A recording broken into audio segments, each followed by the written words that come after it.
Previously on YugiNoNo. But until next time though, guys, I'm going to go reevaluate my life because I've been thinking about traps too much.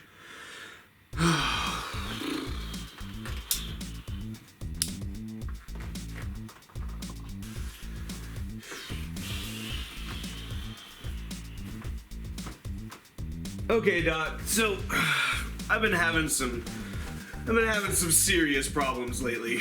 Do go on. Well, I just can't stop thinking about traps. Well, I would say you have issues with your mother, but... Trap cards!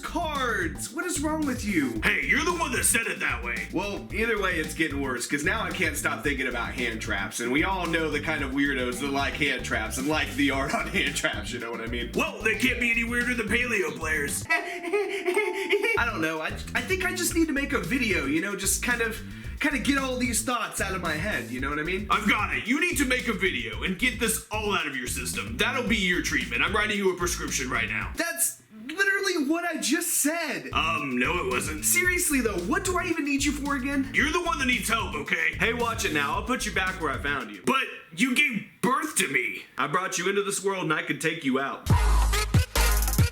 So in the last video, I talked about not only how I need to reevaluate my life, but I also talked about hand traps and how I needed to make a video discussing hand traps. And this is a video that I've been thinking about for a while now, not only because of the huge impact that hand traps have on our metagame, but the impact that they've had in the past and what impact they will have in the future. So let's kick this off with how hand traps first came to be, like why they were needed. And it was just out of necessity, the mother of invention. Because as I explained and probably way oversimplified in the last video, in order for you to be able to trap and disrupt your opponent, you have to be able to set something or be able to activate something before your opponent even has a turn, before they can make a move. In other words, traps only work when you go first, when you set them before your opponent can do anything. That is just how trap cards work. You set a trap for your opponent. I mean, simple as that. So at the beginning of Yu-Gi-Oh, you had your trap cards, your magic cards technically before they were spell cards, and then you had your monsters. And your most powerful monster was Lajin. So there's your turn one board. You either set a Man-Eater Bug or you summon a Lajin.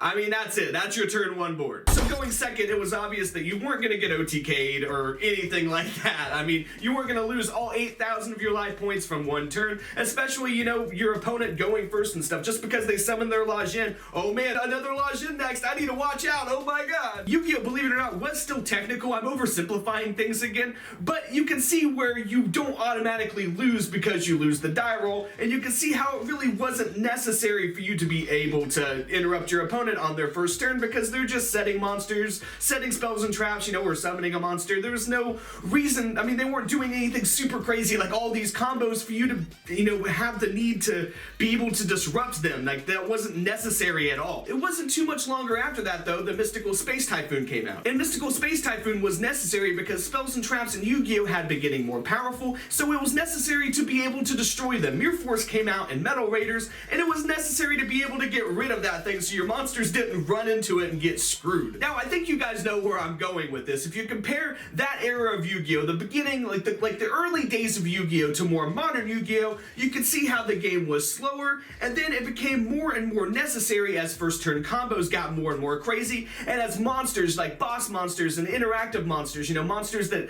you know, activated during either player's turn, as those things became more and more prevalent, you could definitely see how it was necessary for hand traps to come out to be able to disrupt your opponent. Because once again, remember, if you lost the die roll, you can't set traps, you can't disrupt your opponent. They get to make their first turn board. You can't do anything about it. So you can see how it was very necessary for hand traps to come into the picture. You guys have seen all the crazy turn one boards that we are able to make these days. And we've gotten several hand traps, but I'm just going to talk about the main ones here, starting with Effect Veiler and Maxi, them being like the earliest relevant hand traps. And both of those cards did different things, but they essentially accomplished the same thing, which was disrupting your opponent and making your opponent think at the very least. Effect Veiler being a little more self-explanatory here because you just drop it and your opponent's monster's effect is negated.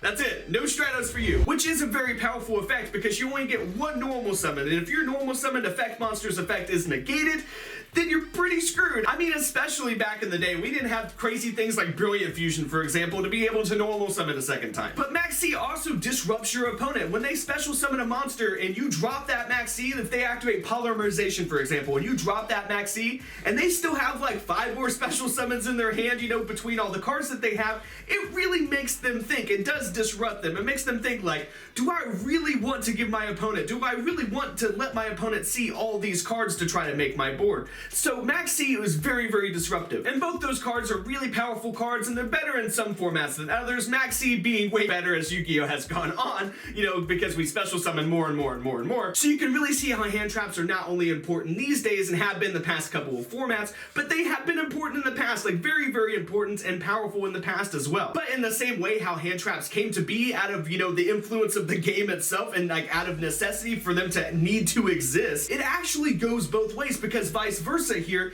hand traps influence deck building. They really do. Just like any other format or era of Yu-Gi-Oh! Where players have to innovate and make main deck card choices that are the best for them for that format or that era. Like, I don't know, playing Starlight Road for Heavy Storm, for example. Cards really do influence deck building, just like in the past. So hand traps these days influence deck building because now all of our decks are super fast. They have to be all starters, extenders, and everything else, or just tech cards, you know, all around to be able to play around hand traps. So you can see how hand traps both came out of the metagame as a necessity and influenced the metagame at the same time. If you think about it, hand traps and our current metagame just kind of go hand in hand. So the more I think about it, the more that I kind of like hand traps and see how they are completely just natural in the game, because power creep is a thing in Yu-Gi-Oh! It's always going to be a thing in Yu-Gi-Oh! And since it's always going to be a thing in Yu-Gi-Oh! And it's just a natural thing in Yu-Gi-Oh! We're going to get more powerful spells, we're going to get more powerful traps, and we're going to get more powerful monsters, we're going to get more powerful turn 1 boards, and so it's necessary for us to be able to stop that. It's necessary for us to get more creative ways and powerful ways to be able to stop that. So you can see how hand traps they're just completely necessary, guys. And not only necessary, I consider hand traps to be staple at this point. I mean, even before our current metagame, I mean, in Zoo format, we were playing hand traps, a ton of hand traps, and even before Zoo, we were playing hand traps. So in my opinion, at this point, hand traps are a staple card, just like MST. And just like MST, many hand traps have been printed in very high rarities. Most recently, Ash Blossom has been a secret rare. That is insane. So in my opinion, since I view hand traps as staple, I don't think that it's necessary for them to keep making them as secret rares. In my opinion, players need to have access to hand traps, because if you don't have access to staple cards, you can't really play Yu-Gi-Oh! Because staple cards are staple cards for a reason. They're staples because they serve basic interactions that will get you a lot of places in the game. A great example of this is when Cosmic Cyclone came out. I know it came out as a secret originally as well, so it's not the best example, but it replaced MST, and it effectively immediately replaced MST because spells and traps have been smarter for a while now, and we've had the need to banish them for a little while now. So when Cosmic Cyclone came out and it says pay 1,000 to banish a spell or trap card, you know, on the field, that was really, really great. It was a fantastic card to come out. And now when it comes to spell and trap card destruction, it literally is the standard. It is the staple if you need spell and trap card destruction. And just like MST being a staple and all, it got a common print. MST has gotten several common prints. Bottomless Trap Hole and other staples, you know, past staples, have gotten 1 million common prints now. I can't even tell you how many times Call of the Haunted has been reprinted now. And these are all staple cards that perform, you know, basic tasks in Yu-Gi-Oh! And I feel like we're getting to the point that being able to stop turn 1 plays from getting way out of hand is becoming like this necessary thing to be able to do. In other words, Konami should really stop printing hand traps as secret rares and accept them, or at least acknowledge them, or make an effort to acknowledge them as staples in our current metagame. And if they did that and at least started printing really good hand traps as super rares instead of secret rares,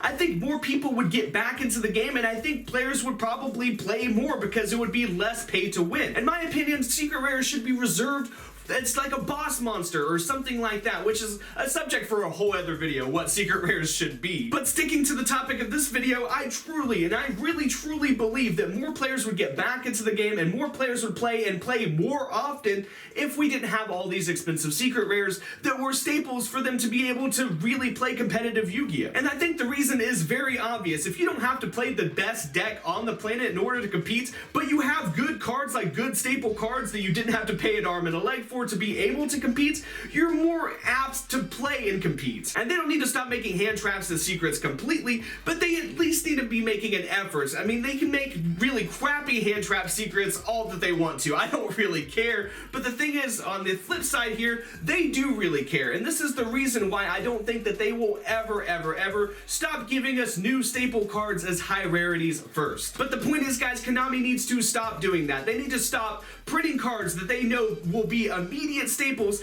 as high rarities. They need to really bump those down and leave the secret rare spot to be used for, I don't know, something else. Not a really crappy card, but something not as good as a staple card that everyone needs to play. There's got to be some sort of middle ground here between players and Konami, because players, I think, whether they play old school Yu-Gi-Oh! Or they don't like hand traps and they like slower Yu-Gi-Oh! Or whether they play competitive Yu-Gi-Oh! Where Yu-Gi-Oh! Is faster, I think that all players alike agree that cards that should be staples shouldn't be printed as high rarities. And that, in my opinion, is the real problem with hand traps, not the fact that they're disruptive on your first turn. That's what they're supposed to do. The real problem, guys, or at least what seems to be the problem following the evolution of Yu-Gi-Oh! Is the price of the cards. Or maybe that we're too nostalgic. I mean, we could be too nostalgic. That's also pretty logical. Either way, I feel better, though. Told you. Shut up!